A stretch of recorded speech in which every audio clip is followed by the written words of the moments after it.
Muy bien, a nivel de la religión, pues Pablo lo reconoce, ¿no? O sea, una cultura extremadamente religiosa, mucha idolatría, había dioses, cualquier cantidad de dioses, la filosofía religiosa, los griegos establecieron y dieron la filosofía religiosa, que era mucho de factura humana, pero evidentemente también con influencia espiritual, demoníaca, ¿no? El idioma a nivel de la religión, el Nuevo Testamento fue escrito en griego, en su totalidad. Todo el Nuevo Testamento fue escrito en griego. Entonces, el griego como idioma afectó no solamente la religión griega, sino mismo la cristiana. ¿Okay? Preparando esto también me vino a la mente claramente esta distinción. Porque espiritualmente discierno que es que ha habido y hay una lucha entre la profecía bíblica y la profecía griega. Si vamos a hablar de la profecía de este mundo, que es principalmente griega. Y mucho de lo que vamos a ver o estamos viendo tiene que ver con... muchas gracias. Mucho de lo que vamos a ver tiene que ver realmente con esto. La cultura griega tomó el baluarte de ser el mensaje profético del mundo para el mundo, en sustitución a la profecía bíblica. Entonces, vamos a ver esta comparación. La profecía bíblica es por revelación, ¿verdad? Es por inspiración divina. El Espíritu Santo hablaba, daba visión, daba sueño o daba una palabra a un profeta o una profetisa. La profecía griega entonces es diferente. Está la deducción, principalmente el filósofo o el sofista, lo que la Biblia llama sofismos. Cuando dice ahí que llevamos cautivo todo pensamiento, ahí llevamos cautivo todo sofismo a los pies de Cristo. El sofista era aquel que daba discurso. Sofista fue lo que vimos ayer en la Universidad Central de Venezuela. Estuvimos en un seminario de todo un día, una cátedra de psicología, psiquiatría y sexología. Y el sofista daba eso, un discurso y todo un planteamiento, etcétera, y era más por deducción, pero también se daban los casos de mensajes de inspiración demoníaca y humana también, por los oráculos. Por ejemplo, no habían varios, pero uno mucho más famoso era el oráculo de Delfo. Es una mujer en un área llamada Delfo, pero ahí ya se ha descubierto que como esa zona sísmica, ahí hay emanación de ciertos gases, y estos gases alteran la mente, el cerebro, y entonces genera cierta alucinación o fantasía, etc. Sí, por eso que puse ahí la combinación de la inspiración demoníaca humana, porque no todo lo que hacía el oráculo de Delfo y entre otros necesariamente era de inspiración espiritual, en este caso demoníaca. Entonces tú ves aquí que hay dos, y eso lo vemos en la iglesia, y aquí quizás entramos ya. La predicación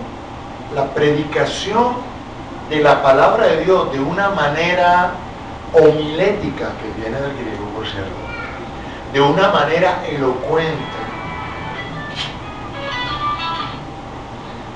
de una manera que invita a la belleza, que invita a, ¿me entiendes? O sea, que sea agradable a los oídos, de influencia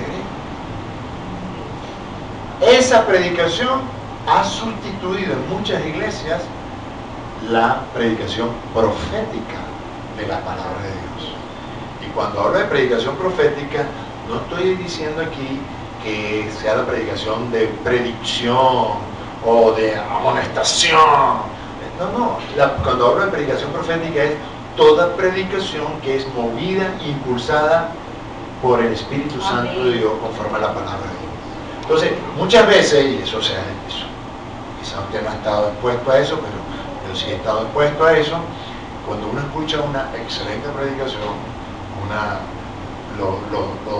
Iglesia Católica le llaman las homilías, ¿no? Las homilías, en el contexto protestante le llaman una predicación, una buena homilética, elocuencia, y tú ves que algunos hasta te lo leen y todo, pero tú ves que no hay nada, puro conocimiento, no hay transformación, no hay cambio. Entonces, aquí ya entramos al terreno de la influencia del espíritu de Grecia dentro de la iglesia. Ahora vamos a ver cómo, porque todo esto que hemos dicho anteriormente también ha influido a la iglesia, ¿ok?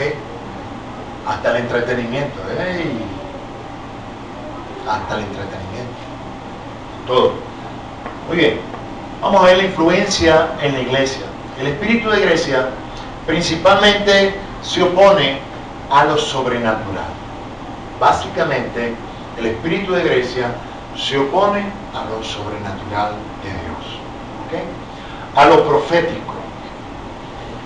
Y eso lo vemos en el profeta Daniel, que le vino el espíritu de Grecia para ir contra Daniel, para que no se desatara el mensaje, para que no se desatara la revelación. Tuvo que venir Gabriel con su ejército y Miguel ayudarle para que Daniel pudiera recibir la palabra, la revelación que Dios quería darle a su hijo, a su siervo. Entonces este espíritu se resiste, se levanta contra lo profético. Y igualmente lo vemos con el apóstol Pablo cuando visita Atenas.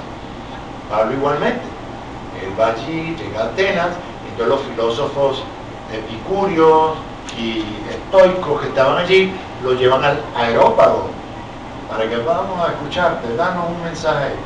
Lamentablemente Pablo cayó en parte en las redes del espíritu de Grecia, dio dos mensajes allí, habló hasta de los poetas griegos y todo, y son un puñado, un poquito creyeron, ¿ok? Luego fue a Corinto y ahí cambió el mensaje. No, que no vamos a estar dando de discurso ni de sabiduría humana. Aquí vamos con el poder de Dios, en el nombre de Jesús. El que va a creer, y el que no va a creer, no va a creer. Y entonces vemos que Pablo cambia su mensaje en Corinto, ¿ok? Entonces, el espíritu de Grecia en la iglesia principalmente se opone a lo sobrenatural, a lo profético. Y por eso la iglesia, en el devenir de los siglos, especialmente en Europa y ahora en Estados Unidos, cada vez está menguando porque la influencia griega ha sido mayor y mayor. ¿Okay? En Europa, ahí fue donde se lanzó. Nietzsche dijo, Dios ha muerto. ¿Por qué? Porque yo lo deduje. Dios está muerto. Ya somos una sociedad madura, ya no necesitamos a Dios, así que Dios está fuera de la ecuación en Europa. Y así eran teólogos cristianos. Quien dijo eso eran teólogos cristianos. Y así muchos otros empezaron con este tipo de argumento a hablar de la desmitología. Vamos a encontrar al Cristo histórico, por ejemplo, decía Bullman, uno de los teólogos. Hay que quitar todos los mitos sobre Jesús y vamos a encontrarnos con el Jesús histórico. ¿Cuál era Jesús realmente? ¿Quién era Jesús realmente? Porque ellos creían que el Nuevo Testamento, la Biblia, está llena de mitos. Y así muchas otras cosas. Los mismos teólogos cristianos empezaron a minar la fe en la palabra de Dios. Porque aquí está la lucha. La lucha está aquí, en la palabra. Por eso que hice la comparación entre la palabra profética bíblica y la palabra profética griega, que es más de deducción humana, más de razonamiento humano. Entonces, vemos allí que promueve la religiosidad. La gente conoce de vida, la gente conoce de Biblia, pero sigue con sus propias vidas. La gente dice creer en Dios, pero sigue con su vida haciendo lo que quiera. No hay ningún cambio, no hay una transformación, no hay realmente una obediencia a Dios como Señor. no hay un respeto, no hay un temor a Dios realmente. La gente, no, sí, yo creo en Dios, hago con mi vida lo que yo quiero.